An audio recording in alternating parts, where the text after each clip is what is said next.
अमड़ मुंहिंजी, तुंहिंजो कालो को ख़त तुंहिंजे रिवायती ख़तनि खां मुख़्तलिफ़ हुयो।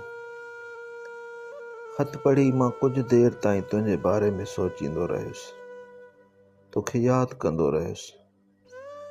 तो पंहिंजे ख़त में हमेशह वांगुरु मुंहिंजी सिहत लाइ का बि परेशानी ज़ाहिर न कई आहे। तो इहो बि न लिखियो आहे त मां अधु अधु राति ताईं वीरान ऐं ख़ामोश रस्तनि ते रुलणु छॾे ॾियां। तो इहो बि न लिखियो आहे त मां ज़िंदगीअ सफ़र में हींअर थानी को थी वेहां ऐं पड़ाॾनि पुठियां हलणु छॾे ॾियां। तो इहो बि न लिखियो आहे त मां माज़ीअ जे खंडरनि मां यादुनि जा ताबूत कढणु छॾे ॾियां। तो हिन दफ़े पंहिंजे ख़त में का बि रिवायती ॻाल्हि न लिखी आहे। तुंहिंजे ख़त जो हिकु जुमिलो मुंहिंजे हियां में खुपी वियो आहे। तो लिखियो आहे त मूं हिन दफ़े शाह इनायत शहीद ऐं दोदे लाइ छो कुझु बि न लिखियो आहे। तो पुछियो आहे त किथे मूं पंहिंजे आॾो ढाल उभी करे त न छॾी आहे। न मुंहिंजी माउ, मूं कंहिं बि ढाल जी पनाह न वरिती आहे। वरिह थिया हिकु दफ़े तो मूंखे लतीफ़ साईं जे हिकु बेत जूं 2 सिटूं ॿुधायूं हुयूं। सूर्य मरी सोभ खे त दिलि जा वहम विसार, हण भाला विढ़ भाकिरे आॾी ढाल मढार। मूं ढाल उछलाए छॾी आहे, मूं वटि का बि पनाह कोन्हे। मूं शाह इनायत शहीद जे बारे में तफ़सील सां मज़मून लिखण जो इरादो कयो हो। मज़मून लाइ मवाद गॾु कंदे मां हिकु हंधि अटकी बीह रहियुसि, उतां अॻिते वधी न सघियुसि। मुंहिंजो ध्यानु शाह इनायत शहीद जी शहादत खां हटी वियो। मवाद त पंहिंजी जाइ ते मौजूदु आहे।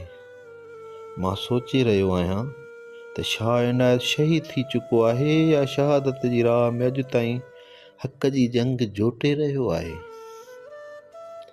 शाह इनायत जंहिं ग़रीब मुफ़लिस ऐं ॾुतड़ियल पोरहत तबिके लाइ जंग जोटी हुई, इहो तबिको शाह इनायत जी शहादत खां 264 साल पोइ यानी अॼु ताईं सिंध में मौजूदु आहे। आणी नई चाढ़ीनि ॾुथ ॾिहाड़ी सूमरा।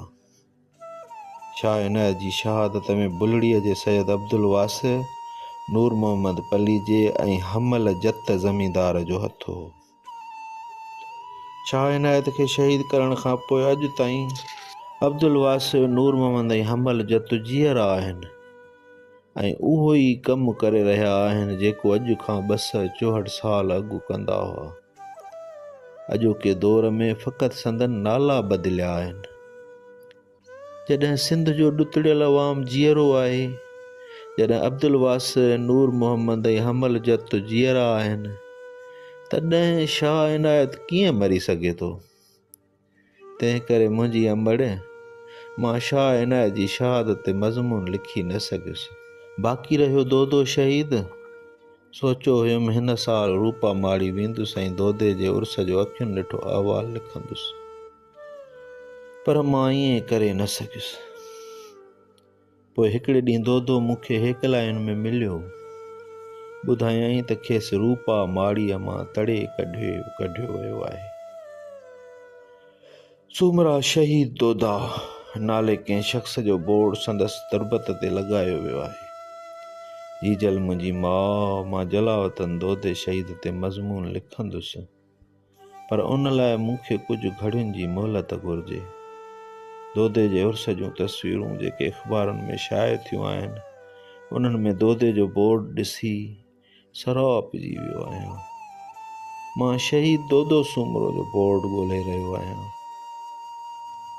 फ़िलहाल मोकिलायां थो मुंहिंजी माउ, फ़क़ति तुंहिंजो अड़ांगो पुटु।